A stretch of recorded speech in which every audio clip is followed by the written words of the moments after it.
मैं उत्सुक हूँ मॉड्यूल 4 स्टार्ट करने के लिए, काफी एनर्जेटिक में भी हूँ। एक वीडियो जस्ट अभी आप लोगों के लिए मैंने बनाया है और मजा आएगा ये सारे चैप्टर में।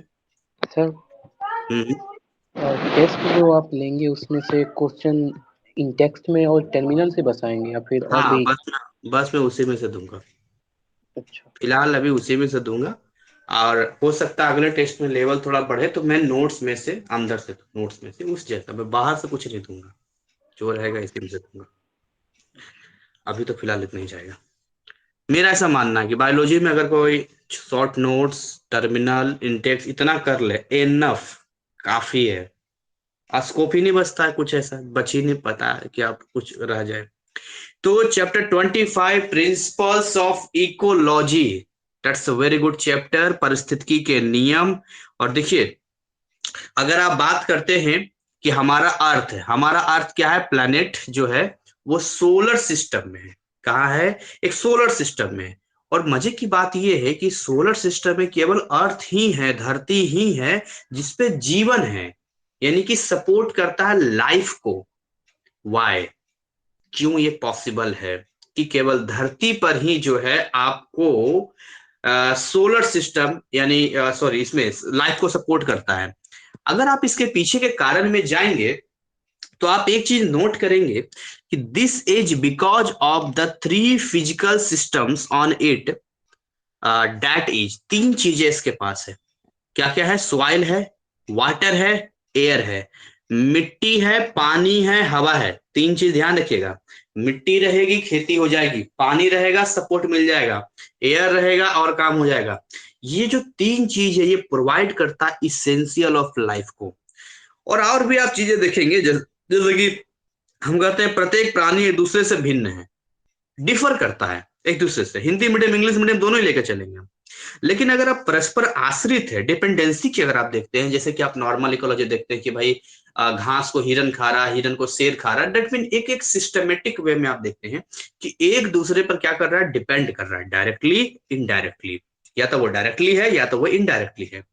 इस लेसन में हम वही पढ़ने वाले हैं कि भाई जो पृथ्वी अपने, मतलब पढ़ेंगे कि जितने भी संगठन है, कंपोनेंट्स हैं, वो कैसे अलग अलग लेवल्स पे जो लिविंग बींग्स हैं वो कैसे रहते हैं, क्या उसका कैरेक्टराइज्ड है, ये सारी चीजें हम इसमें जानने वाले हैं। चलिए, बेहतर अंदाज में इसको हम शुरू करते हैं। और बहुत ही अच्छी बात यह है कि इस चैप्टर में एक स्कोप है जिसमें मॉड्यूल 4 13 मार्क्स का है। और सारे तीन चैप्टर हैं, मात्र तीनों के तीनों चैप्टर बहुत ही आसान चैप्टर है। 13 नंबर आपका हो सकता है अगर आपने ध्यान से पढ़ा तो इन्वायरमेंट की बात करते हैं हम लोग। इसमें अगर हम आगे आते हैं तो साफ साफ लिखा हुआ है यहाँ पर, पर्यावरण, पारिस्थितिकी एंड जैव मंडल, इन्वायरमेंट, इकोलॉजी एंड बायोस्फीयर। ये तीनों ही वर्ड से आप रूबरू हैं, कोई नया नहीं है। जैसे कि आप इन्वायरमेंट की बात करते हैं, यानी पर्यावरण होता क्या है, व्हाट डू यू मीन? पर्यावरण देखिए, जहां आप रहते हैं ना, जो चीजें आपको इर्द गिर्द में सब दिखाई देता है, जो भी चीज दिखाई देता है, वो सब के सब जो है आपके इन्वायरमेंट यानी पर्यावरण में आ जाता है। बोलेंगे कि पर्यावरण का मतलब होता है जीवित प्राणी के चारों ओर से घेरने और प्रभावित करने वाले सभी, वो भौतिक हो सकता है, रासायनिक हो सकता है, वो जैव परिस्थिति से हो सकता है। मतलब the term environment denotes all the physical, chemical and biotic conditions surrounding and influencing living organism जो इर्द गिर्द में है। So favourable environment conditions are required to sustain life on earth. ये भी बात समझिए, जिंदगी जीने के लिए फेवरेबल कंडीशन चाहिए। जैसे कि हमारा शरीर 37 डिग्री सेल्सियस रहता है। अब बहुत ज्यादा सर्दी जगह चले जाए, बहुत सर्दी, फेवरेबल कंडीशन है ही नहीं, आदमी मर जाएगा। बहुत गर्मी में चला जाए, फेवरेबल इन्वायरमेंट नहीं है, तब भी मर जाएगा। अगर सस्टेन करना है लाइफ को धरती पर, तो फेवरेबल इन्वायरमेंट होना बहुत ही जरूरी है। इसको आप बोल सकते हैं कि पृथ्वी पर जीवन के अस्तित्व को बनाए रखने के लिए अनुकूल पर्यावरणीय परिस्थितियां होना जरूरी है। अच्छा, अभी हम देखेंगे कि जो कंपोनेंट्स की हम बात कर रहे हैं पर्यावरण के, उन कंपोनेंट्स को, उनको हम जो है डिवाइड करते हैं, उन घटकों को दो भागों में डिवाइड करते हैं। एक तो हमारा नॉन लिविंग होता है जिसको हम निर्जीव कहते हैं, और एक आपका लिविंग होता है जिसको हम सजीव कहते हैं। ध्यान से सुनिएगा। तो अगर आप नॉन लिविंग और लिविंग की बात करते हैं तो जैसे कि आपका, लेट मी सपोज कि सबसे पहले हम बात करते हैं अबायोटिक या नॉन लिविंग कंपोनेंट्स की बात करते हैं यहाँ पर। तो अगर आप अबायोटिक की बात करते हैं, निर्जीव की बात करते हैं, तो इनमें क्या क्या चीजें आएगी जो बिल्कुल डेड है? जैसे कि देखिए, क्लाइमेट कंडीशन पे आ जाएगी, फिजिकल, या आप ऐसा बोल सकते हैं कि मृदा संबंधी, मृदा संबंधी को एडिफिक यानी नेचर ऑफ सॉइल। केमिकल की बात कर ली जैसे temperature, light, pressure, humidity, precipitation, wind, mineral, element of soil, composition of air, ये सब के सब किस में आ जाएंगे, अबायोटिक यानी नॉन लिविंग कंपोनेंट्स में आ जाएंगे। देखते देखते वन शॉट में याद हो जाएगा, आपको विशेष इसमें कोई तैयारी अलग से नहीं करना है। 13 नंबर आप ही के पास रहने वाला है। इसके अलावा 7 नंबर और आपका इंतजार कर रहा है मॉड्यूल 5 में। 13 और 7 जोड़ लीजिए, 20 नंबर आपके हाथ में है। एकदम आसान भाषा में समझाएं। मॉड्यूल 2 भी आसान है, आप पढ़े हैं। 26 मार्क्स का वो है, 20 नंबर यहाँ, 26 में वहां से आप 15 उठा लीजिए। मतलब मिनिमम कंडीशन बता रहे हैं आपको, तो 20 और 15 35 हो गया। और आपका जो मॉड्यूल 3 है वो 22 नंबर का है, ठीक है, उसमें से भी आप 15 उठा लीजिए। तो 35 और 15 50 नंबर। मैं मॉड्यूल वन को छोड़ के भी बात कर रहा हूं, तो 50 नंबर जो है आपका एकदम आपके हाथ में है। जैसे भी आप घुमा लीजिए, 50-60 नंबर तो खैर आना ही आना है, एकदम फिक्स है वो। बस क्या है, वर्डिंग का खेल है, आप ध्यान रखना है यहाँ पर। तो सम ऑफ दीज इन्वायरमेंट फैक्टर्स, जैसे resources, air, soil, water, while others act as regulatory factors, जैसे कि लाइट, टेम्परेचर एंड प्रेशर। इसका मतलब ये हो गया कि इनमें से कुछ पर्यावरणीय घटक जो होता है संसाधन का कार्य करता है, रिसोर्स का काम करता है। रिसोर्स मतलब संसाधन होता है, कोई भी चीज जो हमारे यूजफुल चीज है। इवन इंसान भी दूसरे इंसान के लिए क्या होता है, एक रिसोर्स की तरह काम करता है। तो आप इसको माइंड में लेकर चलिए कि जो आपको कंपोनेंट्स दिख रहा है, जैसे कि मिट्टी है, हवा है, वाटर है, ये सब के सब रिसोर्स की तरह काम करता है। और कुछ ऐसे हैं जो नियामक कारकों की तरह कार्य करते हैं, जैसे कि लाइट इसेंशियल है, टेम्परेचर इसेंशियल है, प्रेशर इसेंशियल है, ये रेगुलर आपको मिलते रहते हैं। आप सोचिए, देखिए अभी मैं पढ़ रहा था कि जम्मू कश्मीर में जो है आर्टिकल 370 हटा तो सरकार अपना काम कर पाई, तो लिथियम का बहुत बड़ा भंडार मिला, बताइए कितना बड़ा खजाना मिला। इसके बाद छत्तीसगढ़ या कहाँ के बता रहे थे, कुछ जगह पर जो है ये गोल्ड का भी खुदाई करने का कुछ कुछ हिस्सा मिला है। सोच के देखिए, तो हमारे इर्द गिर्द मिट्टी में ही तो मिल रहा है, वो तो रिसोर्स की तरह काम कर रहा है ना। और गोल्ड मिलने का मतलब समझ रहे हैं, जिसके पास गोल्ड होता है उसकी इकोनॉमी ऑटोमेटिक ग्रो कर जाती है। तो रेगुलेटरी फैक्टर है। अब देखिए ना, उधर सऊदी अरब वगैरह जितना गल्फ कंट्रीज है उन लोग को, अब एक समय उन लोगों का ऐसा था कि उन लोगों के पास तो नोट छापने की मशीन भी नहीं थी। आप पॉलिटिकल साइंस में पढ़ाता हूँ, भारत ने अपना नोट दिया था चलाने के लिए कि आप चलाइए अपना टेक्नोलॉजी। तो क्या, वो अंग्रेज लोग वगैरह सब आए तो कीचड़ जो होता है वो देखा तो कहा ये तो पेट्रोलियम, उन लोगों को पता भी नहीं था, तो उन लोगों को दिया। तो आज जाके देखिए कितनी अमीरी आ गई है? एकदम अमीरी पे चल रहे हैं भाई वो सब। उन लोगों का तो जब तक तेल है तब तक खेल है, वही उन लोगों का है भाई। अब हम लोग का क्या है, भारत जैसे देश में मेहनत करना पड़ता है, कुछ प्रोड्यूस करना पड़ता है, कुछ प्रोडक्ट बनाना पड़ता है, फिर उसको हम इंटरनेशनल लेवल पे या नेशनल लेवल पे बेचेंगे, तब हमारे पास पैसा आएगा। ऐसी बात नहीं भारत में रिसोर्स नहीं, भारत बहुत बड़ा देश है। तो इतने बड़े देश में आपको झारखंड चले जाइए, जैसे मैंने जम्मू कश्मीर का एग्जाम्पल मैंने आपको दिया, ऐसे काफी ऐसे जगह है जहां पर आप जाएंगे तो खनन के माध्यम से मिट्टी के अंदर जो है काफी रिसोर्सेस हमें मिलते हैं। इसके अलावा आप जंगलों को देख लीजिए, वहां से बड़ी मात्रा में रिसोर्स होते हैं। तो आप इसको समझिए कि जो कंपोनेंट्स आपको इर्द गिर्द में दिखते हैं वो सब के सब रिसोर्स की तरह काम करेंगे। और बाकी के जो आप देख रहे हैं, किसमें पढ़ रहे हैं आप, बायोटिक में पढ़ रहे हैं, नॉन लिविंग का पढ़ रहे हैं, लाइट हो गया, टेम्परेचर हो गया, प्रेशर हो गया, ये सारे रेगुलेटरी फैक्टर में जाएगा। तो मैं आपको एकदम दिमाग में फिट कर दे रहा हूं कि आपको कोई भी बात भूलने वाली नहीं है, आप बिल्कुल बिंदास होकर इसको पढ़िए। दूसरा देखिए, बायोटिक और लिविंग कंपोनेंट्स इंक्लूड, क्या क्या इंक्लूड करेगा यहाँ पर, all living organisms found in the environment including plants, animals and microorganisms।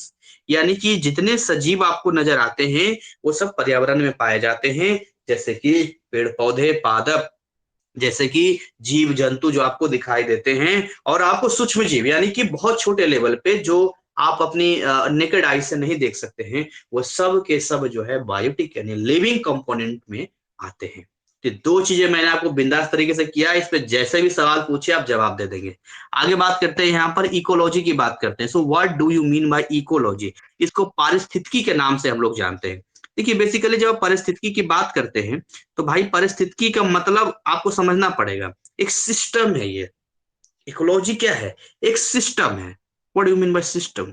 System का मतलब होता है जब एक से ज्यादा कई सारी चीजें अपने आप में स्टेबल कंडीशन में बैलेंस होकर रहती है, तो उसको हम लोग जो है बोलते हैं मतलब एक सिस्टम बोलते हैं। इकोलॉजी का डेफिनेशन नहीं, मैं सिस्टम बता रहा हूँ। सिस्टम में इतना पता है कि भाई एक से ज्यादा, दो तीन, बहुत सारे कंपोनेंट्स हो सकते हैं।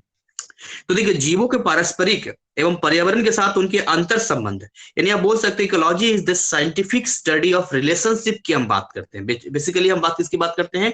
रिलेशनशिप की बात करते हैं। हम लोग इंट्रैक्शन की बात करते हैं ऑर्गेनिज्म के साथ, उनके इन्वायरमेंट के साथ में। जैसे कि आप अगर एक ऑर्गेनिज्म है और एक इन्वायरमेंट है, तो आप दोनों अपना मिला के देखिए कि आप जैसे बहुत सारे पेड़ पौधे जीव जंतु जितने हैं और ये इन्वायरमेंट है, इन सब को अगर आप मिक्स कर देंगे, इनके बीच में पढ़ेंगे क्या रिलेशनशिप है, क्या इनके बीच में इंट्रैक्शन है, तो पूरा एक सिस्टम तैयार होता है जिसको हम लोग पारिस्थितिकी यानी इकोलॉजी के नाम से जानते हैं। जानते हैं जो टर्म इकोलॉजी है वो डिराइव किया गया ग्रीक वर्ड से। ग्रीक वर्ड से किया गया। वो बोलते हैं ओइकोलॉजी बोलते हैं, ओइकोलॉजी। और ओइकांस का मतलब होता है घर। देखिए, ओइकोस जिसका मतलब घर होता है, और लोगोस का मतलब स्टडी होता है, यानी कि आप कहीं ना कहीं घर की स्टडी कर रहे हैं। तो भाई हम जहां रहते हैं हमारा घर ही तो है वो। तो that mean this is the term ecology. आगे हम लोग बात करते हैं यहाँ पर ऑर्गेनाइजेशन ऑफ लाइफ, यानी जीवन संगठन। देखिए, बहुत सारे लेवल पे हम बात करेंगे, एक लेवल पे हमें नहीं बात करना पड़ेगा, हमें लेवल बाय लेवल बात करना पड़ेगा ऑर्गेनाइजेशन के, जो कि लिविंग सिस्टम में एग्जिस्ट करता है, अस्तित्व में रहता है। जैसे कि आप छोटे से, जैसे मॉलिक्यूल्स की आप बात करते हैं, एकदम बेसिक पे आ जाइए, बच्चे का जन्म कैसे होता है? तो जीन बनेगा, तब तो सेल बनेगा, तब तो ऑर्गेन बनेगा, तब तो ऑर्गेनिज्म बनेगा, तब तो वो स्पीसीज पॉपुलेशन में जाएगा, तब इतने सारे लोग मिलेंगे तो कम्युनिटी बनेगा, और इतने सारे कम्युनिटी को और इकट्ठा करेंगे तभी तो इकोसिस्टम बनेगा, और सारा इकोसिस्टम मिला देंगे तो बायोम बन जाएगा, और सारे बायोम को मिला देंगे तो बायोस्फीयर बन जाएगा। तो ये पूरा सिस्टम होता है यहाँ पे, जिसको हम जैव मंडल कहते हैं, जिसको हम लोग बायोस्फीयर कहते हैं। ठीक है। तो संगठन में देखिए साफ सब लिखा है, पहले जीन होगा, जीन से उसके बाद आपका कोशिकाएं पे जाएंगे, कोशिका ऑर्गन पे जाएंगे, अंग पे जाएंगे, तब हम जाएंगे उसके जीव पे। तब वो हम बोलेंगे कि भाई स्पीसीज समष्टि बन रहा है, फिर वो समुदाय बनेगा, समुदाय से वो पारितंत्र बनेगा, फिर वो जीवोम बनेगा यानी बायोम बनेगा, तब लास्ट में जाके जैव मंडल यानी बायोस्फीयर बना देगा वो। ये एक सीक्वेंस है, इस सीक्वेंस में आपको चलना है, और यही सीक्वेंस यहाँ पर रहेगा। मैं आपको 1 मिनट का टाइम देता हूं, ये जो सीक्वेंस लिखा हुआ है इसको जल्दी से 5 टाइम लिखेंगे, एक बार देख के, 4 बार बिना देखे आप मुझे जल्दी से अपडेट करेंगे। ये सीक्वेंस याद रहना चाहिए, कोई कंफ्यूजन नहीं। जैसे जीन से सेल, सेल से ऑर्गन, ऑर्गन से ऑर्गेनिज्म, ऑर्गेनिज्म से स्पेसिस पॉपुलेशन, पॉपुलेशन से कम्युनिटी, यहां तक आपको याद रहेगा। ये लास्ट का जो 3 है, इकोसिस्टम, बायोम और बायोस्फीयर, ये आपको ध्यान रखना है, क्योंकि यहां तक आप कर देंगे। फटाफट करेंगे जल्दी से, अपडेट करेंगे मुझे, ये हैंड टू हैंड हो जाना चाहिए। लाइव क्लास में पढ़ने का मतलब फिर क्या है?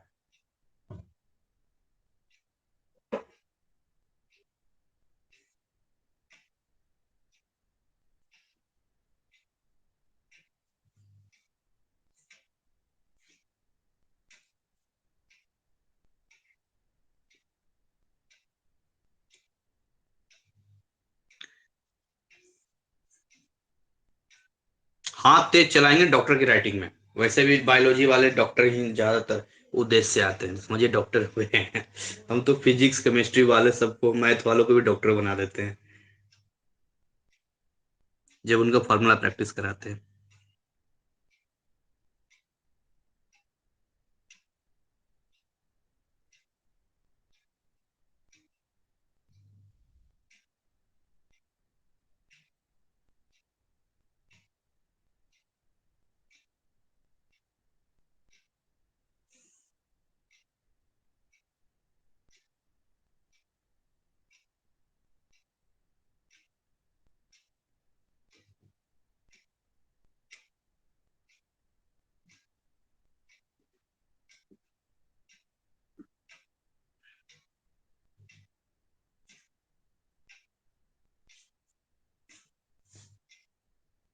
फटाफट करेंगे, जितना फास्ट कर सकते हैं, फिर मुझे अपडेट करेंगे।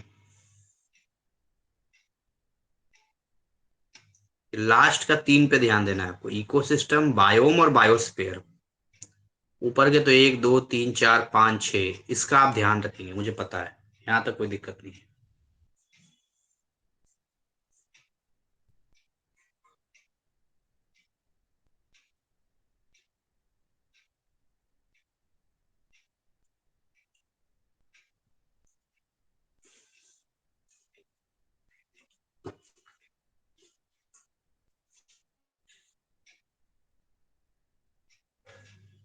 बताइए, हो गया?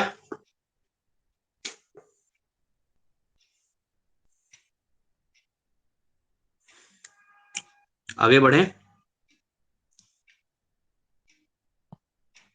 हाँ सर, हो गया। ठीक है। Levels of biotic organisation so direct impact of the environment. कहते हैं कि पर्यावरण का जो प्रत्यक्ष रूप से प्रभाव होता है पर्यावरण का, वो डायरेक्टली, है ना, वो डायरेक्टली जो है जैविक संगठन के स्तर पे होता है। जैसे देखिए, प्राणी जितने भी आप ऑर्गेनिज्म की बात करते हैं, वो होता क्या है ना, स्वजनन तंत्र है, यानी सेल्फ रिप्रोड्यूसिंग सिस्टम है। वो खुद ही अपनी पॉपुलेशन को बढ़ा लेता है, ग्रो कर लेता है, मेंटेन कर लेता है खुद को। और जानते हैं ये क्या करता है? ये डायरेक्टली इन्फ्लुएंस कर देता है इन्वायरमेंट को। जैसे अभी का डेट में सबको चाहिए 8 लेन का जो है हाईवे चाहिए एकदम। सब पेड़ पौधा काट दीजिए, बड़ी जल्दी है इनको जाने की, पता नहीं कहाँ जल्दी है जाने की, सब काट रहा है, पेड़ पौधा सब काट रहा है एकदम से। पूरा एकदम बिल्डिंग पे बिल्डिंग बन रहा है, सोसाइटी पे सोसाइटी बन रहा है, खूब धड़ल्ले से उड़ा रहा है। खेती बाड़ी का जमीन चाहे घट जाए, पेड़ पौधा घट जाए, मस्त एकदम कंक्रीट की दीवारें, सड़क और सब कुछ होना चाहिए। तो इन्फ्लुएंस कर रहा है ना इन्वायरमेंट को। अच्छा, इन्वायरमेंट से वापस रिटर्न क्या हमें मिलेगा? वही तो मिलेगा, ओजोन का लेयर घट रहा है। तो जो अल्ट्रावायलेट रे, पारावैंगनिक किरणें हैं, जब स्किन पे पड़ेगा तो क्या होगा, आप सोच के देखिए। जो वातावरण में कार्बन डाइऑक्साइड का लेवल बढ़ रहा है, ग्रीन हाउस इफेक्ट जो आप है, टेम्परेचर जिस तरीके से बढ़ रहा है, और उस ग्लेशियर के पिघलने से जो समुद्र का लेवल बढ़ रहा है, तो आने वाले टाइम में बहुत सारे शहर पानी के अंदर होंगे, डूब जाएंगे जिस तरीके से है। अगर हम मेंटेन नहीं करेंगे तो ये जरूर आपको ध्यान देना है कि डायरेक्टली इन्फ्लुएंस करता है सराउंडिंग को, इन्वायरमेंट को। जब पॉपुलेशन की बात करते हैं, तो what do mean by population? आबादी होता क्या है? देखिए, जब किसी स्थान पर और समय में एक जैसे जीवों का जो समूह होता है, similar organism belonging to the same species, एक ही स्पीसीज के, तो उस जगह पर उस टाइम के लिए हम वर्ड यूज करते हैं कि पॉपुलेशन है। पॉपुलेशन जो है ऑलवेज लिव्स स्पेसिफिक प्लेस, जिसको हैबिटेट कहते हैं। हैबिटेट मतलब वास, जहां रहते हैं। जैसे बहुत लोग जो है हमारे बिहार में जो है अपने घर में जो है मम्मी वगैरह अपनी लड़की कहती है, तुम्हारा कहीं बास नहीं है। तुम जिस तरीके से सुबह लेट उठती हो ना, और जिस तरीके से काम नहीं करती हो, तुम्हारा कहीं बास नहीं है। तो ऐसा करके जो है बडिंग आपने सुना होगा। तो वास जो होता है या हैबिटेट होता है, वही होता है कि पॉपुलेशन जो है ऑलवेज लिव्स स्पेसिफिक प्लेस, एक जगह पर रहता है जिसको हम लोग भी जहाँ रहते हैं हैबिटेट है यहाँ पे। ठीक है, हैबिटेट मतलब हैबिट की तरफ समझ सकते हैं, क्योंकि हमारी आदत हो जाती है, but it's not belong to the nature. Nature नहीं बात कर रहे हैं, किसका नेचर कैसा है, उसका मन कैसा, स्वभाव कैसा, no, it's belonging to that specific place जहां आप रह रहे हैं, उसको हैबिटेट हम बोल रहे हैं। अब देखिए, अलग अलग चीजों का अलग अलग हैबिटेट होगा। जैसे हैबिटेट की अगर हम बात करते हैं, जैसे फिजिकल इन्वायरमेंट है, जैसे लिविंग ऑर्गेनिज्म का हम लोग तो फिजिकली भौतिक ही रहेगा पर्यावरण। अब the environment provides for its need, जैसे एग्जांपल मान के चलते हैं, देखिए एक हाथी की बात करते हैं, तो हाथी के लिए सबसे अच्छा जगह हैबिटेट क्या मिलेगा? जंगल, नॉट द ओशन। समुद्र में थोड़ी ना वो रहेगा हाथी, जहां जंगल में रहेगा। बहुत सारे डिफरेंट स्पीसीज हैं जो सिमिलर रिक्वायरमेंट्स है, जैसे शेयर करते हैं हैबिटेट्स को। जैसे एग्जांपल है, अगर आप एक ओशन की बात करते हैं, एक समुद्र की बात करते हैं, तो उसमें देखिए व्हेल भी रहता है, सी हॉर्स भी रहता है, सील भी रहता है, फाइटोप्लैंक्टन भी रहता है, इसके अलावा सी वीड्स भी रहता है। तो देखिए समुद्र के अंदर तो बहुत सारे लोग हैं, तो क्या कर रहे हैं? शेयर कर रहे हैं ना हैबिटेट को। तो हैबिटेट मीन्स नॉट स्वभाव, not nature, not habit. Habit की तरह समझ सकते हैं, but habitat means it's specific place. Habitat means, मैं 3 बार रिपीट करूंगा, habitat means it's specific place. Specific place एक निश्चित जगह। समुद्र एक हैबिटेट है, मरुस्थल एक हैबिटेट है, जंगल एक हैबिटेट है। These all are habitat. इसको हम हैबिटेट के नाम से बोल रहे हैं। ये सब के सब हैबिटेट में हमारा आ रहा है, ध्यान समझिएगा। अगर आप हैबिटेट में आते हैं तो और भी बहुत सारे एग्जांपल ले सकते हैं कि एक हैबिटेट में बहुत सारे जैसे ऑर्गेनिज्म रह सकते हैं, साथ में शेयर करेंगे। जैसे कि forest, ocean, river, it is some examples of habitat which in common language आप बोल सकते हैं are the addresses of organism. हाँ, सपोर्टेबल एनवायरनमेंट बोल सकते हैं। The feature of the habitat can be represented by its structural components. क्या क्या चीजें उसके अंदर होता है उसको हमें समझना पड़ेगा कि क्या स्ट्रक्चरल कंपोनेंट्स में जाता है इसको। देखिए इसमें अगर आप आते हैं तो इसमें सबसे पहला हमें देखना पड़ेगा कि वहाँ स्पेस कितना है। भाई आप समुद्र की बात कर रहे हैं, आप रेगिस्तान की बात कर रहे हैं, आप जंगल की बात कर रहे हैं, वॉट एवर किसी की भी बात कर रहे हैं, उसका स्पेस क्या है, यानी कि उसका स्थान कैसा है। दूसरी चीज क्या है, उसका फूड।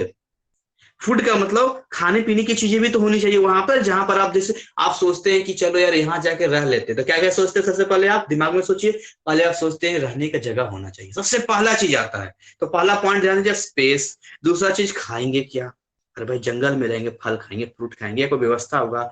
पानी, आपने ध्यान दीजिए, जितना भी ओल्ड सिविलाइजेशन है, हड़प्पा से लेकर मोहनजोदड़ो से लेकर जितना भी आप चले जाइए, या प्राचीन शहर वाराणसी से लेकर पटना, काशी, सबकी बात कर लीजिए, दिल्ली वगैरह सब देख लीजिए, सब किसी ना किसी नदी के किनारे ही बसे हुए आपको मिलेंगे, किसी ना किसी नदी किनारे आपको मिलेंगे, क्योंकि पानी का रिक्वायरमेंट तो होता ही होता है।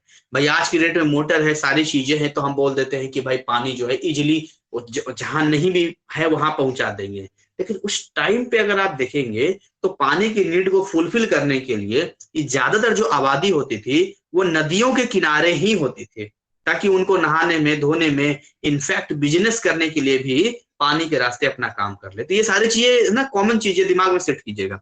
और दूसरी बात है कवर या शेल्टर, यानी शरण स्थल होना बहुत जरूरी है। आपने डिसाइड तो कर लिया कि जंगल में जाना है, डिसाइड कर लिया यहाँ पर, बट शेल्टर की बात आएगी तो शेल्टर भी तो चाहिए वहां पर। अब देखिए अमेजोन का जंगल बहुत बड़ा जंगल है, सोच के देखिए, साउथ अफ्रीका आपको लेके चले जाए और भयानक जंगल में आपको लेके चले। हमारा जो घर है बिहार में राजगीर, वो जंगल में तो हम लोग घूमते रहते थे, तो बहुत बड़ा जंगल होता है, बहुत बड़ा जंगल होता है। तो अगर किसी को पिकनिक मनाना है या कुछ भी चीजें करनी है तो अपने साथ फूड लेके जाएगा, पानी की व्यवस्था करेगा, और साथ में एक पार्टिकुलर जगह देखेगा कि भाई कहाँ पर जो है हम सेफ्टी से यहाँ रह सकते हैं, अगर रहना हो तो 4 पॉइंट दिमाग में सेट करेंगे, स्पेस, फूड, वाटर, कवर या शेल्टर। हिंदी में क्या बोलेंगे, स्पेस, खाद्य, जल और शरण स्थल, शेल्टर। 4 से दिमाग दिमाग सेट कीजिएगा। तो पृथ्वी पर मुख्यतः 4 वास स्थल है। अगर आप धरती की बात करते हैं, सबसे पहला टेरेस्ट्रियल में हम लोग आते हैं, जहां हम लोग रहते हैं, टेरेस्ट्रियल यानी कि स्थल पे बात करते हैं, स्थल पे आते हैं। दूसरा जो हमारा होता है वो होता है फ्रेश वाटर, जिसको अलवण जल कहते हैं, बिल्कुल फ्रेश वाटर, जैसे कि नदी को हम फ्रेश वाटर के रूप में लेते हैं। वो अलग बात है कि वो पॉल्यूटेड है, but we will consider fresh water as river, ठीक है। इसके अलावा हम बात करते हैं नेक्स्ट, अगर हम बात करते हैं यहाँ पर ज्वार नदमुख के नाम से जानते हैं हम लोग, स्टुराइन के नाम से हम जानते हैं, where rivers meet the ocean, जहां पर नदियां समुद्रों से मिलती है। चौथा जो आपका हो गया समुद्र, समुद्र अलग है, ओसेनिक अलग है, और फ्रेश वाटर अलग है, इसको समझिएगा, ठीक है। Human gut is the habitat of tapeworm and the rotting log habitat fungus, यानी बोल सकते हैं कि मानव, आप बोल सकते हैं इंसानों का जो आंत्र फीता कृमि का वास स्थान है। आपको पता है आपका जो शरीर है, आप खुद भी एक हैबिटेट है। क्या बात करें, हम कैसे हैबिटेट हो सकते हैं सर, हमारे अंदर कौन रहेगा, रहता है ना आपके अंदर, आपके आंतों में जो है, आपके आंतों में टेप वॉर्म रहता है। इसमें और भी जैसे लिखा है यहाँ पर कि विगलनकारी लट्ठा लॉग, रॉटिंग लॉग के नाम से कवक होता है, एक फंगस होता है, वो भी रहता है, हैबिटेट है आपके। वैसे तो हमारे शरीर के अंदर बहुत सारी चीजें हैं, और उनके लिए देखा जाए तो हम ही हैबिटेट हो जाएंगे जितनी चीजें हैं। तो यहाँ पर देखिए इस तरीके से इन सबको यहाँ पर दिखा है, क्या बढ़िया डायग्राम बनाया, हाँ बढ़िया डायग्राम दिया है यहाँ पर। हाँ पैरासाइट्स बहुत बढ़िया एग्जाम्पल आपने दिया, और खासकर जू वगैरह तो गजब का होता है एकदम से। लेडीजों में तो इतना ज्यादा एकदम खदर बदर खदर बदर खदर इतना ज्यादा होता है, मतलब निकाल निकाल के वो ऐसे करके मारते ही रहेंगे वो ऐसे करके। तो स्पेस की बात करते हैं यहाँ पे, देखिए एक ट्रायंगल टाइप का बना दिया, फूड, वाटर और शेल्टर। देखिए एक आम लाइफ को सस्टेन करने के लिए इतनी चीजें चाहिए, किसी भी जगह पर ये 3 चीजें मिल गई ना मजा आ जाएगा। मैं देखता था, क्या था वो, डिस्कवरी पे आता था, एक तो आता था आपका ये जिसमें वो कुछ भी केचुआ उचुआ भी खा जाता है, पता नहीं कहाँ है वो, वाइल्ड मैन वर्सेस वाइल्ड, एक तो वो होता था, और एक दिखाता था नेकेड एंड अफ्रेड। हाँ नेकेड एंड अफ्रेड दिखाता था, और भी बहुत सारी चीजें दिखाता। तो उसमें जो है उन लोग का जो है ऐसा था कि उनको फूड भी खुद ही ढूंढना है, ठीक है, वाटर भी उनको खुद ही ढूंढना है, ये सारी चीजें। और फिर उसके बाद शेल्टर भी उनको खुद ही बनाना है जंगल में। मतलब ऐसा था कि 2 लोगों को भेज दिया, इनफैक्ट उनके कपड़े तक भी नहीं देते थे वो, है ना, वहाँ ब्लर कर देता है क्योंकि भाई फैमिली लोग भी देखते हैं तो वही उसको ब्लर कर देता है, वो सारी चीजें, सेंसिटिव चीजें जो भी रहती है। तो एक नॉर्मल सा उसमें दिखाते हैं इस तरीके से कि वो किस तरीके से जो 2 लोग हैं, और वो जब जंगलों में उनको इतने दिनों का टास्क होता है, पता नहीं कितने दिन का रखते हैं, 30 दिन का होता है या 60 दिन का होता है, अलग अलग अपना हिसाब किताब है। पहले मैं कभी देखता था, अब तो टाइम उतना नहीं रहता तो हम नहीं देखते हैं। तो उसमें दिखा देते कि भाई आपको जो है, आपको 2-3 चीज साथ में लेना है तो ले लीजिए। जैसे किसी का मन हुआ कि भाई वहां का मौसम थोड़ा गर्म है तो हम चाकू लेके जाना चाहते हैं, कोई कहा कि नहीं हम लाइटर लेके जाना, 2-3 चीजें अलाउ होती है साथ में ले जाना, और बाकी आप वहां रहिए। कैमरामैन वगैरह रहता ही होगा तभी तो कैमरा से शूट करता है वो सारी, आप साथ साथ में टीम रहती होगी। और कई कई हालत बड़ी खराब हो जाती है, कई लोग बीच में क्विट कर देता है, ये भी कंडीशन होता है। अब मान के चलिए कि वो जंगल में गया और जंगल में वो सो रहा है, अब जंगल में सो रहा है तो कोई बेड थोड़ी ना है, बारिश हो रही है, कीड़े मकोड़े भी आ गए, कुछ भी हो सकता है, जंगली जानवर भी आ सकते हैं।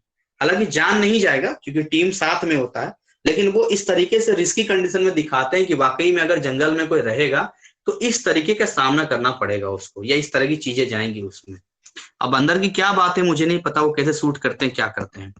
चलिए आगे हम लोग बात करते हैं यहाँ पे निकेत और जीव की बात करते हैं। इसको नीच कहते हैं और ऑर्गेनिज्म कहते हैं। हिंदी में नीच का मतलब कुछ और होता है, मतलब नीच कहीं का, मतलब वो उल्टा समझ जाएगा नीच का मतलब।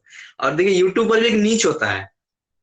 अब पता नहीं आप लोगों ने नाम सुना है कि नहीं सुना है, हर चैनल का अपना एक नीच होता है कि भाई आपका चैनल जो है किस कंटेंट को सर्विस देता है, किस कंटेंट के लिए आपका चैनल है।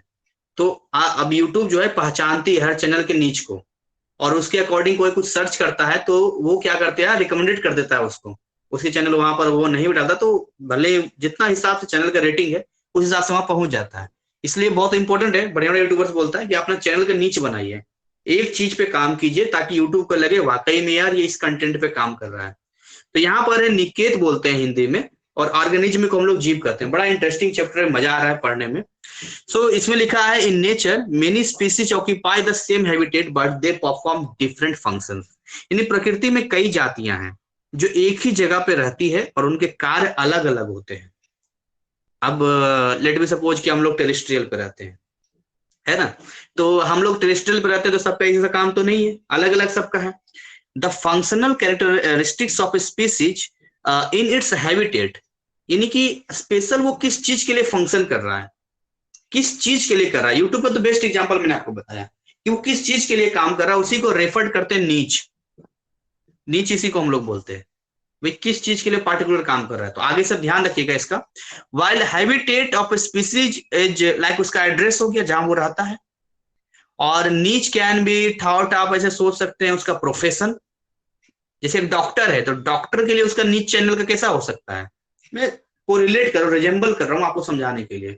डॉक्टरी से रिलेटेड, जैसे कि पेट में दर्द होता है तो क्या करना चाहिए भाई, डिपेंड करता है कौन सी दवाई लेनी चाहिए। क्या अब मेरे चैनल का देखिए स्टडी से रिलेटेड है, तो भाई स्टडी से रिलेटेड है तो जितने भी चीजें आएंगे सब स्टडी से, उसमें भी स्पेशल आएंगे तो एनआईए से रिलेटेड है, तो एनआईए से रिलेटेड चीजें आपको मिलती है, जितना भी आप उठा के देख लीजिए। तो activities and responses specific to the species, ठीक है, मतलब जहां सारी गतिविधियां करेगा, सारी चीजें वो करेगा वहां पे। तो जो टर्म है niche means the sum of all the activities and relationship of species by which it uses the resources in its habitat for its survival and reproduction। Hindi में हुआ कि निकेत यानी नीच शब्द का तात्पर्य है एक जाति विशेष की सभी गतिविधियों और संबंधों का कुल योग जो भी वो फंक्शन करता है, जिसमें आप ध्यान से देखेंगे तो रिसोर्स का इस्तेमाल करना हो गया। वो ऐसा क्यों करेगा, तो सर्वाइवल, मतलब सर्वाइव करना है ना उसको, जिंदा रहने के लिए, सर्वाइव करने के लिए, और साथ में रिप्रोडक्शन, अपनी प्रजाति को भी तो आगे बढ़ाना है, रहना भी उसको है। यहाँ पर जीवन यापन बोल सकते हैं, जनन बोल सकते हैं। तो यहाँ पर जो सारे काम जो भी वो करेगा वो सारा का सारा उसके नीच में चला। आगे इसमें लिखा है कि नीच इज यूनिक फॉर स्पीसीज, किसी भी स्पीसीज के लिए नीक बड़ा यूनिक होता है और होना भी चाहिए। इसका हम ये नहीं कह सकते कि अलग अलग है। यानी निकेत जो है नीच है, प्रत्येक जाति के लिए अनूठा होता है, जबकि अनेकों जातियां मिलजुल कर एक ही प्रकार के आवास में रह सकती है। इसका मतलब समझिए, एक हैबिटेट हो सकता है अलग अलग स्पीसीज का, लेकिन उनका नीच अलग अलग होगा, उनका निकेत अलग अलग होगा। लिखा है no two species in habitat can have the same niche, यानी किसी एक आवास में दो स्पीसीजों का जो नीच है एक सा नहीं हो सकता। This is because if two species occupy the same नीच, अगर एक ही जगह पे दो स्पीसीज एक ही प्रोफेशन में रहेंगे, एक ही काम को करेंगे, so will they will compete with one another until one is displaced।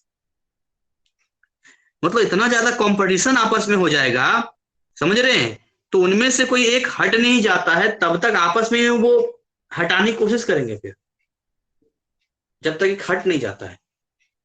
क्योंकि अलग अलग काम, देखिए दो भाई हैं, दोनों ने दुकान खोला, दोनों एक ही चीज का दुकान खोल दें, प्रॉब्लम वाली बात है, बहुत प्रॉब्लम वाली बात। लेकिन दोनों अलग अलग दुकान खोल दे अलग अलग चीजों का, मस्त चलेगा, कोई किसी कोई दिक्कत नहीं है। तो ये दिमाग में लेके चलिएगा, ऐसे बहुत सारी जगह है जहां पर एक जैसा दुकान है, ऐसी बात नहीं है, बट होना नहीं चाहिए। हाँ सही बोले, लायन जैसे अपने इलाके में। So for example, different species of insects may be pests of the same plant, but they can coexist as they feed on different parts of the same plant. That is because their niches are different. कहना उदाहरण के लिए कीटों की विभिन्न प्रजातियां एक ही पौधे के पेस्ट हो सकते हैं, नाशक हो सकते हैं, लेकिन क्योंकि वे उस पौधे के अलग अलग भाग को खाते हैं इसलिए साथ साथ रह सकते हैं, कोई दिक्कत नहीं है। डायग्राम भी दिया है यहाँ पर, डायग्राम भी यहाँ पर दिया है, क्या बढ़िया चैप्टर है, हाँ मजा आ रहा है। ये देखिए जब प्यारा बच्चा है एकदम, हाँ क्या बढ़िया सुंदर सा लड़का एकदम बीच में बना दिया है, और चारों तरफ जो देखने को हमें मिल रहा है यहाँ पे कि इस तरीके से ये ह्यूमन हो गया, यहाँ पे यहाँ देखिए ये फ्रूट हो गया, इधर काऊ है, इधर क्रैब है ना, केकड़ा हो गया, इधर फिश हो गया, इधर हेन हो गया, इधर ग्रास हो गया, इतनी सारी चीजें इर्द गिर्द में है यहाँ पे। अब इसमें आप ध्यान से देखेंगे तो इसमें आपको मिलेगा जैसे कि अब इधर की साइड में आप देखिएगा जैसे कि ये बकरी एग्जाम्पल दे रहा है, वो घास को खाता है कि नहीं खाता है। बहुत सारे इंसेक्ट हैं जो फलों में भी लग जाते हैं, खा लेते हैं फल को भी, मतलब एग्जाम्पल आप कुछ भी ले सकते हैं, ऐसा नहीं है कि आप अलग अलग भी ले सकते हैं। इसके अलावा आप देखेंगे कि ये लॉयन है, गाय को खा सकता है। इसके अलावा जो आप बोलते हैं यहाँ पर सीपी होता है या घोंगा होता है, तो इससे कहीं ना कहीं अगर नहीं भी खा रहा तो रिलेशनशिप में होगा, उसका कनेक्टिविटी जरूर होगी इसकी। व्हेल को देखिए छोटी मछलियों को खा जाता है, फॉक्स मुर्गियों को खा जाता है। तो कहने का मतलब ये होगा कि ये जो है एक इकोलॉजिकल नीच है, ह्यूमन बींग का दे रखा, मानव का पारिस्थितिकी निकेत यहाँ दे रखा है यहाँ पर, है ना।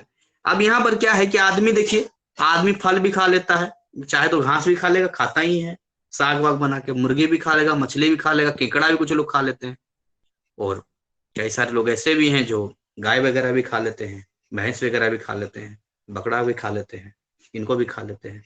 तो कहने का मतलब ये हुआ कि ये ह्यूमन का ये नीच है ना, ये चीजें हैं। तो यहां पर another such example is vegetation of the forest. Ah, जंगलों की बात है, जंगल की बात आती है मन बड़ा हरा भरा सा हो जाता है, बड़ा खुश हो जाता है, बढ़िया सा हो जाता है। अब मैं दिल्ली में रहता हूँ तो यहाँ का ऐसा माहौल है, इन्वायरमेंट ऐसा है, इकोलॉजी वगैरह है जो इतना है कि बहुत मतलब हाई डेंसिटी है, हाई डेंसिटी पॉपुलेशन है।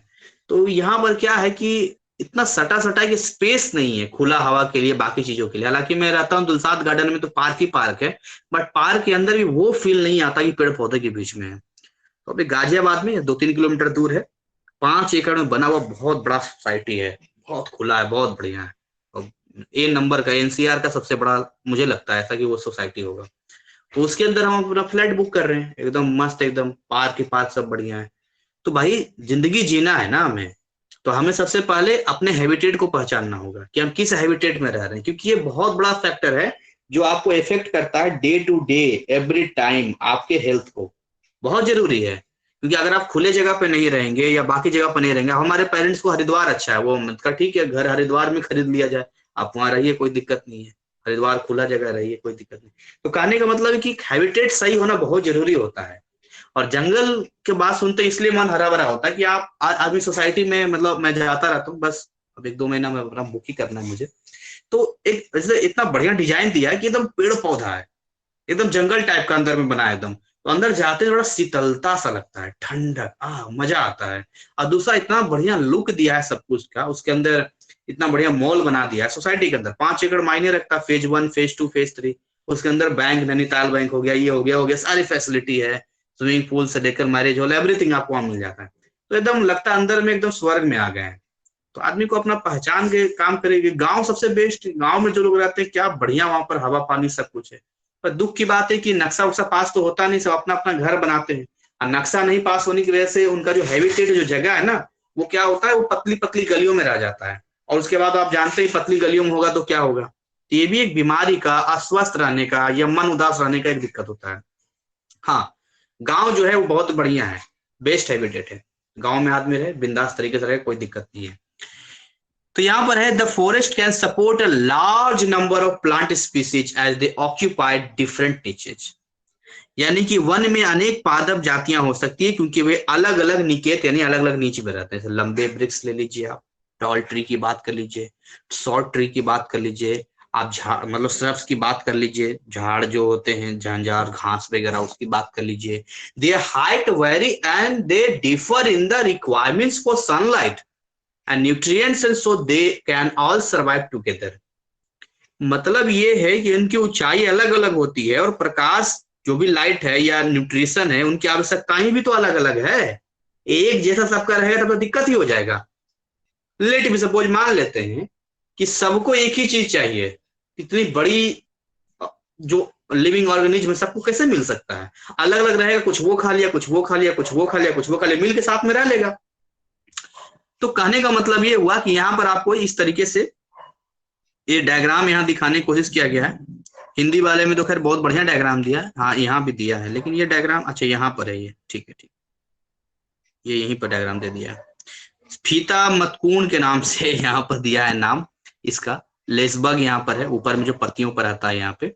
छोटा सा थोड़ा सा कर दे, ज्यादा सही रहेगा समझने में, ठीक है। और यहाँ पर जो है ये देखिए, यहाँ पर जो एक कीड़ा टाइप का यहाँ पर दिया है इसके अंदर में, जिसको आप बोल सकते हैं प्ररो सलब डिम्बक हिंदी में है, जिसको सूट मौत लार्वा जिसको आप कह सकते हैं, उसको गोल ऐसा कर दिया दिखाने के लिए।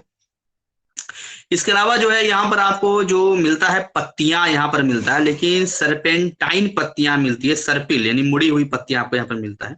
नीचे आपको रूट फीडिंग व्हाइट ग्रब मिल जाता है, यहाँ पर देखिए, यानी रूट फीडिंग यानी कि मूल अनस्कारी श्वेत गर्भ, यानी कुछ इंसेक्ट वगैरह होगा जिसका रूट वगैरह खाता होगा, चीजे जाता होगा। तो कहने का मतलब ये हुआ कि अगर हम और आते हैं जब नीचे, तो ये हमें दिखाया जाता है, ये डायग्राम। अब देखिए कैनोपी वर्ड यूज करता है यहाँ पे, इसको आप समझिएगा। यहाँ पे जब आप एक जंगल में जाते हैं तो हर जंगल एक जैसा हो कोई जरूरी नहीं है। जैसे मैं जिस जंगल की बात कर रहा हूँ वहां पर पेड़ पौधे हैं, बट झाड़ियां ज्यादा है, पेड़ पौधे भी हैं जहां था मिक्सअप है, पर झाड़ियां ज्यादा आपको मिलेगी। पर अमेज़न बाकी जंगलों में जाएंगे तो हाँ आपको जो है बड़ा बड़ा लंबा लंबा पेड़ आपको मिलेगा। तो कैनोपी बर्ड ऐसा हम लोग कुछ यूज करते हैं, जहां पर सूर्य की लाइट भी आने के लिए जो है वहां पर बड़ी दिक्कत होती है। हमारा पहाड़ के नीचे ही घर है ना, तो 3-4 पहाड़ियां दिखता है वहां से, तो गर्मियों में आग लग जाती थी। अब या तो चट्टानी गिरने से खुद ही आग लग जाए, या तो भाई कोई लगा देता होगा ताकि हम वहां से जलावन ला पाए, बेवकूफ करता हो बेवकूफी। तो एक एक हफ्ता तक आग लगा रहता था, मैंने खुद नजरों से देखता था मैं। एक एक हफ्ता तक, 2 दिन 3 दिन तो नॉर्मल होता था, और दिन रात जल रहा है, रात में दिखता था कि वो लाइट तो आग लगा हुआ है पहाड़ पे। सामने पहाड़ दिखेगा ना, 1 किलोमीटर की दूरी पर होगा तब भी सामने दिखेगा, पहाड़ के नीचे ही है सब। तो कहने का मतलब ये है कि ये थोड़ी सी बेवकूफी है, एक पौधा को तैयार होने में बहुत टाइम लगता है, जलने में टाइम नहीं लगता है। तो यहाँ पर दिखा है लंबे अग्रसरी वृक्ष, देखेंगे तो 50 मीटर तक गया है, 50 मीटर ये लिखा हुआ है, थोड़ा ब्लर होगा, 50 मीटर तक गया है यहाँ पर, ठीक है। इसके अलावा जो है, थोड़ा क्लियर होगा ये, नहीं बस इतना ही है, ठीक है कोई बात नहीं। इसके अलावा देखेंगे इसकी जो जा रहा है यहाँ पर, ये लिखा हुआ है यहाँ पर लंबे अग्रसारी वृक्ष के नाम पर लिखा हुआ है, टॉल एमरजेंट ट्रीज हम बोल सकते हैं। देखिए 40 मीटर की हाइट तक भी आपको मिलेगा, जिसको आप सघन बोल सकते हैं, डेंस कैनोपी आप बोल सकते हैं, कैनोपी बनाता है। 30 मीटर की हाइट तक भी आपको मिल सकता है, लघु वृक्ष शॉर्ट बोल सकते हैं। 20 मीटर से और नीचे आ जाएंगे सिर्फ झाड़ियां मिल जाएगी। 10 मीटर से कम आ जाएंगे यहाँ पर तो साग मिल जाएगा, छोटे छोटे बहुत छोटे छोटे। झाड़ी तो फिर भी ठीक ठाक है, पर छोटे छोटे आपको मिल जाएगा, बहुत बड़ा नहीं मिलेगा यहाँ पे। ठीक है, तो कहाँ से कुछ छूटा तो नहीं? हाँ ठीक है, और भाई यहाँ से the most important resources available in the niches of animals are food and shelter, while in case of plants they are moisture and nutrients, यानी कि फास्फोरस एंड नाइट्रोजन। तो प्राणी जंतुओं के जो नीच होते हैं वहां सबसे अधिक महत्वपूर्ण संसाधन खाद्य और शरण है। जहां भी रहेगा तो भाई खाने के लिए फूड, रहने के लिए छत, शेल्टर रहेगा ही रहेगा। एंड हम बोल सकते हैं कि ये मामले में नमी और पोषक यानी फास्फोरस और नाइट्रोजन ज्यादा यूज होता है, वो रहता है। ठीक है, और अगर आप मैं प्रैक्टिकल लाइफ में देखूं, मुझे ध्यान आ रहा है कि किस तरीके से मैं दिल्ली में देखता हूं कि जो लोग अदर अदर स्टेट से आते हैं, तो नो डाउट गांव में उनका अपना गांव बड़ा बड़ा घर होता है, सब कुछ होता है, पर दिल्ली में है, रह रहे हैं, तो दो बातें, या तो रेंट पर रह रहे हैं भाई, वापस गांव जाना है, मतलब अपना स्टेट वापस जाना है, या तो यहीं पर रह जाना है। ज्यादातर लोग यहीं रह जाते हैं। अब उनका जानते हैं बहुत बड़ा स्ट्रगल चला जाता है। अब रेंट पर रह रहा है आदमी, समझिएगा ध्यान से, तो कमाएगा तो एक हिस्सा किराए में जाएगा उसका। ठीक, वो बड़ा स्ट्रगल है उसका, शेल्टर के लिए बहुत लड़ाई है। लड़ाई का मतलब खुद से लड़ाई है, आदमी को होता है।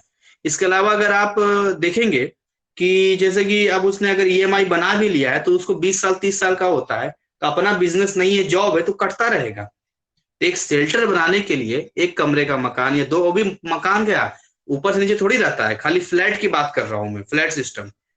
उस शेल्टर के लिए ही जो है आदमी ढंग का माहौल में रहेगा, गलत जगह रहेगा, गलत हैबिटेट में रहेगा, गली मोहल्ले में चोरी चमारी हो रहा है, गाली गलौज हो रहा है, यंग लड़के छोटे बच्चे सिगरेट फूक रहे हैं, दिल्ली में देखते हैं ना, तो उनके बच्चे भी वही सीखेंगे, तो सोचते हैं अच्छी सोसाइटी में अच्छी जगह पर है। तो एक अच्छा शेल्टर पाने के लिए और ढंग का जीवन यापन खाने के लिए आज भी लोग सरवाइव करते हैं ना, काम करते हैं। वरना किसका मन करता है कि 8 घंटे 10 घंटे का ड्यूटी करने का या बाकी चीजों करने का, किसी का मन नहीं करता है। तो आप देखेंगे कि अपने लाइफ को सरवाइव करने के लिए सभी लोग काम करते हैं, किसी का ज्यादा तो किसी का कम है। आगे बात करते हैं एडेप्टेशन की, बात करते हैं, इसको अनुकूलन कहते हैं। देखिए, अनुकूलन का मतलब होता है कहीं पर रहते रहते उस चीज में हम ढल जाते हैं, इसको बोलते हैं अडेप्ट कर लिया, उसको अडेप्टेशन उसको हम बोल सकते हैं। तो प्रत्येक जीव अपने विशिष्ट आवास में रहने के योग्य होता है। जैसे कि ऐसा मान के चलिए आप कि अगर आप, अब तो हम लोग नॉर्थ इंडिया के हैं, इनफैक्ट आप पूरे इंडिया की बात कर लीजिए। ठीक है, तो जब आप पूरे इंडिया की बात करते हैं तो इंडिया में भी अलग अलग आप जोन में जाते हो। साउथ इंडिया में गर्मी पड़ती है, नॉर्थ इंडिया में तो खैर हम लोग बड़े लकी हैं नॉर्थ इंडियन वाले कि भाई इसमें हर चीज आपको मिलता है। बोलता है कि आपको जो है राजस्थान घूमना है, आपको थार मरुस्थल घूमना है, कोई बात नहीं, आप घर में ही रहिए। आएगा जून जुलाई का महीना और बढ़िया सा आपको 44-45 डिग्री सेल्सियस देके एकदम फील करवाएगा, एकदम एसी के मजे लीजिए और धूप देखिए, एकदम घूमिए थार मरुस्थल गर्मी वाला। अच्छा, आपको कश्मीर घूमना है, कश्मीर का ये ठंडा इलाका घूमना है, कोई बात नहीं, जनवरी का महीना आएगा और एकदम जो है 6 डिग्री सेल्सियस 4 डिग्री सेल्सियस तक ले जाएगा, आपको फील करवाएगा। नॉर्थ इंडिया वाले का ना टिकट का खर्चा, ना कहीं जाने का, ना टाइम का, एकदम बैठे रहिए घर ही में सब मिल जाएगा आपको। वो बारिश वाला चाहिए, एकदम बारिश होगा लगातार, खूब बारिश बारिश हो रहा है, पता चले पटना वगैरह में तो एकदम ऐसा था कि कमर तक पानी हो जाता था, उसमें से निकलना है। तो इतना बढ़िया है कि आपको सब मिल जाता है। लेकिन कहीं देखिएगा, कहीं गर्मी है तो गर्मी ही पड़ रही है, कहीं सर्दी है तो सर्दी ही पड़ रही है। तो अब जो सर्दी में रह रहा है वो अचानक गर्मी में आएगा तो कहाँ वो बर्दाश्त कर पाएगा, उसका सिस्टम ही पूरा जो है उस चीज का है। हाँ बिल्कुल, दिल्ली में कश्मीर का फील आएगा ठंडी में, तभी तो बोल रहे हैं सारी चीजें मिल जाती है दिल्ली के अंदर। तो कहने का मतलब ये हुआ कि एवरीथिंग आपको अवेलेबल हो जाता है, एवरीथिंग जो भी आप चाहते हैं सब आपको मिल जाएगा वहां पे। लेकिन कई जगह पे होता है, तो वही बोल रहा है कि आप एडेप्टेशन की जब आप बात करते हैं तो पार्टिकुलर हैबिटेट की हम बात करते हैं, कि स्पेशल जगह होता है हर चीज का रहने का। यू नो डैट, जैसे कि हम अगर बात करते हैं, coconuts are adapted for growing in water while a camel is adapted for life in desert, यानी नारियल जल में उगने के लिए अनुकूलित है। बिना पानी के नारियल कोकोनट कहाँ होगा, या उसके अंदर भी पानी होता है, मतलब ये इसका कहने का मतलब है। ये नहीं कि नारियल पानी में कहां से है, नारियल का पेड़ तो लंबा लंबा होता है। बट अब अगर ऊंट की बात कीजिए तो उसका जो जीवन है अडेप्टेड है, वो डेजर्ट के लिए है, वहीं पर उसका रहेगा। तो कहने का मतलब है कि हर इस प्रकार जो अनुकूलन है, जो अडेप्टेशन है, किसी जीव के, ध्यान सुनिएगा, किसी जीव के जीवन की वह विधा या संरचना या व्यवहार अथवा प्रकटन की स्थिति है जिससे कि जीव किसी विशेष वातावरण में जीवित रहता है। इंग्लिश में बोलेंगे द अपीयरेंस और बिहेवियर स्ट्रक्चर और mode of life of an organism that allows it to survive in particular environment, उसको सर्वाइव करने में मदद करता है। आगे हम लोग बात करते हैं, अगर कुछ एग्जाम्पल लेके हम चलते हैं, सबसे पहले हम बात करते हैं मछलियों की बात करते हैं, या मछलियों को छोड़िए हम एक्वाटिक हैबिटेट की बात करते हैं, यानी कि हम लोग बात कर लेते हैं जल में रहने वाले जलीय जीवन की बात करते हैं। जलीय जीवन में जो जीव भी रहते हैं उनके लिए बहुत जरूरी है उनका गिल्स होना चाहिए और फिन्स होना चाहिए, यानी कि अगर उनका गिल और पंख नहीं होगा तो पानी में वो स्विम नहीं कर पाएंगे, वो चल नहीं पाएंगे। यानी एक्वाटिक फ्लावरिंग प्लांट्स की बात कर लेते हैं, वहां पर आप देखेंगे कि उनके पास लकड़ी थोड़ी ना होता है, अब कमल वगैरह उसमें लकड़ी थोड़ी होता है। So absence of wood formation and highly reduce root system.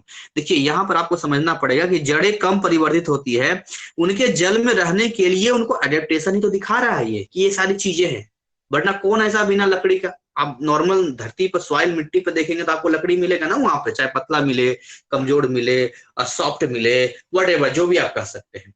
So adaptation have a genetic basis.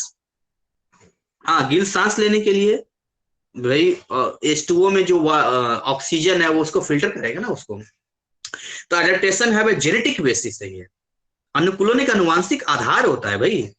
एक पॉपुलेशन जब एक जगह बढ़ता है तो उसकी पीढ़ियां वहीं पर आगे बढ़ती है। And have been evolve and perfected through the evolutionary process, यानी कि आप देखेंगे कि सहज है और पूर्ण बनाए रखता है, लेकिन ये इवोल्यूशन भी तो होते रहता है, चेंजेस भी तो होते रहते हैं, बदलाव भी तो होता रहता है। आपने एक चीज नोट किया होगा, पहले के लोग बहुत ज्यादा खाना खाते थे। आप सोच के देखिए, पहले के लोग जो भी आपको मिलेगा 30 साल 40 साल वाला, वो खाना ज्यादा खाता था। अब जो थोड़े पुराने लोग वो भी खाते हैं आराम से, 7 रोटी 8 रोटी 10 रोटी 15 रोटी तो आम बात था उनके लिए, आराम से खाते थे। खाने वाले जो था उनका शरीर भी होता था, हाइट भी होता था। लेकिन समय के साथ में ऐसा है कि जितनी आबादी बढ़ रही है, अगर हर कोई एक जैसा खाना खाने लग जाए तो बड़ी दिक्कत हो जाएगी। तो जिंदगी आज घट गया है, घट गया। नॉर्मल अब मैं भी कितना खाऊंगा, मोटी एवरेज रोटी है अगर मोटी सी 3 रोटी, पतली पतली रोटी रही जैसे बनता है तो 6 या 7 रोटी, बहुत भूख रहेगा तो 8 रोटी खाऊंगा। वो भी मेरा डाइट है ऐसा कि मैं गांव से पला बड़ा हूँ, तो पतली पतली फूल वाली जो रोटी होती है 8-10 निकाल लेते हैं और डाइट है, गांव के लोग हैं। लेकिन अगर आप शहरों में आएंगे तो ऐसा छुई मुई सा शरीर सबका रहता है, लोग खाना देंगे तो बोलेगा व्हाट इज दिस, क्या है ये? अच्छा बेटा रोटी है, ये रोटी है, हम तो बहुत कम खाते हैं, हम मोमोज खाते हैं, हम तो चाउमीन खाते हैं। हाँ घी लगे साथ में, हाँ बिल्कुल खा लेंगे। अब बताइए शरीर में ये सब रह गया, अब फालतू चीजें रह गई। चावल देंगे तो no no no no no no, dieting पर है हम अभी, 0 फिगर मेंटेन करना, नहीं नहीं नहीं खाएंगे। सुने बिपाशा बासु बर्थडे में दिन खाली 1 चम्मच चावल खाती टेस्ट के लिए, मैं भी चावल नहीं खाऊंगी या नहीं खाऊंगा, एकदम डाइटिंग पर है, ठीक है। हाँ, 1020 रोटी बोलते हैं। तो यहाँ पर जो है इस तरह की चीजें वो भी घट गया है ना चीजों को लगे, तो इवो देखते हैं हाइट बड़ा कम गया है। मैं एक बार कॉलेज में गया, देखा उसमें जितने लड़कियों को देखा लड़कों को देखा, इतना कम हाइट है, इतना कम हाइट है। अब इसको हम क्या बोले? गांव में आज भी हाइट मिलती है देखने को, हम इसको बौना नहीं कर रहे हैं, लेकिन 5 फीट से भी नीचे चला गया। दुख तो तब होता है। तो हम लोग को भी हाइट है तो 5-4 5-5 लगभग टच कर देते हैं, है ना, उतना तो चला जाता, ठीक है ना। हम नाटे में आते हैं भाई, अन्ना हम लंबे में आते हैं, एवरेज हाइट जो होती है ठीक है इतना है अपना। लेकिन जो इससे भी कम हाइट जा रहा है उसको आप क्या कहेंगे? तो ये सब क्या है, एक दिन में नहीं होता है, केमिकल्स का असर हो या बाकी चीजों का असर हो, तो ये उसको बोलते हैं इवोल्यूशनरी, यानी कि इवोल्यूशन भी तो हो रहा है, साथ में चेंजेस भी तो हो रहे हैं। आप पास्ट टाइम में जाएंगे ना तो बड़ा लंबा लंबा दरवाजा आपको मिलेगा, यानी 6-6 फीट 7-7 फीट का आदमी होता था, बहुत हैवी भी। बड़े महाभारत टाइम 5000 साल पहले जाएंगे तो बड़ा बड़ा बड़ा होता था, लंबी लंबी आयु होता था। हमारे परनाना परनानी जो है, जो उनका 100 साल से ऊपर 120 साल 115 साल में मृत्यु हुई थी। सोचिए देखिए आज देखिए कितना घटते सब जा रहा है। तो ये बड़ ध्यान रखिएगा कि ये सारी चीजें जो होती है इवोल्यूशनरी प्रोसेस है ना, एडेप्टेशन लेगा। तो आगे बात करते हैं हम लोग, थोड़ा बड़ा इंटरेस्टिंग चैप्टर है। Following are example of basic adaptations that help animals and plants to survive in their respective environments. यानी कि ये कह रहा है कि नीचे ऐसे मूलभूत अनुकूलनों के उदाहरण दिए गए हैं जो प्राणी और पादपों को निजी वातावरण में जीवित रहने में, प्राइवेट पर्सनल जहां रहते हैं वहां उनको हेल्प करेगा। सबसे पहला आप ध्यान से देखिएगा, सबसे नंबर 1 बात करते हैं शेप ऑफ बर्ड्स बीक की बात करते हैं, यानी कि पक्षी की चोंच की बात करते हैं। उसको क्यों बनाया गया है? ताकि वो प्रोक्योर कर सके, दाना चुग सके, दाना चुगने के लिए दिया है। इसके अलावा देखिए thickness of fur depends on the element in which the animals lives, यानी कि आपका प्राणी जिस प्रकार की जलवायु में रहता है उसी के अनुसार उसको फर मिलता है, मोटा या पतला। अब हम लोग अभी तो स्किन दिया है यहाँ पे, पर नॉर्मल सा रोआ रोआ है। जब डर लगता है, भूत की कहानी सुनते हैं तो बस ये खड़ा हो जाता है। लेकिन आप देखिए कुत्तों को देख लीजिए, बकरी को देख लीजिए, या बाकी जानवर देख लीजिए, कितने फर होते हैं उनके ऊपर। अब हम लोग तो जैकेट डाल लेते हैं, हम लोग बाकी सारी चीजें कर लेते हैं, वो बेचारे क्या करेंगे, है नहीं। हालांकि दिल्ली में अच्छा कुत्तों को भी लोग पहनाते रहते हैं कपड़े वगैरह, ये अच्छा लगता है। तो कहने का मतलब ये है कि डिपेंड करता है एडेप्टेशन के हिसाब से उनके शरीर पर कैसा होना चाहिए। Presence of feathers and wings in birds for movement in air, यानी वायु में उड़ने के लिए, हवा में उड़ने के लिए पक्षियों को पर दिया गया है, इसको डैना कहते हैं, है नहीं। इसके अलावा presence of thorns on leaves and stems for protection from herbivorous, और नहीं तो क्या, कुछ पौधों की पत्तियों और तनों पर स्टेम्स पे कांटा लगा दिया गया, ताकि जो हार्बिवोरस शाकाहारी है, शाकाहारी से उनकी रक्षा हो सके, बनाएगा खा लेगा। अभी गुलाब में देखते हैं, गुलाब कितना सुंदर लगता है, लेकिन क्या होता है, इर्द गिर्द में कांटा होता है, गलती से किए चुभ से मार देगा। और बिल्कुल वही फीलिंग आता है जैसे कि ब्लड टेस्ट करते हैं तो एकदम एक बार होता है, वहां रखिए, हल्का बहुत पतला होता है, ब्लड फेंक देता है, वही काम होता है। पर है, तोड़ते हैं लोग ध्यान से। ये सारी चीजें देखिए, चोंच में भी अलग अलग चोंच दिया, देखते हैं हर पक्षी का अलग अलग चोंच है। किसी का चोंच दिया है तो एकदम इस तरीके से दे दिया है, किसी का देखिए तोता वगैरह के एकदम यहीं पर जाके निकाल दिया है, या कितना लंबा दे दिया, देख रहे हैं एकदम से, ओहो। तो इस तरह से देख सकते हैं यहाँ पर कि अलग अलग तरीके हैं इसका देने का।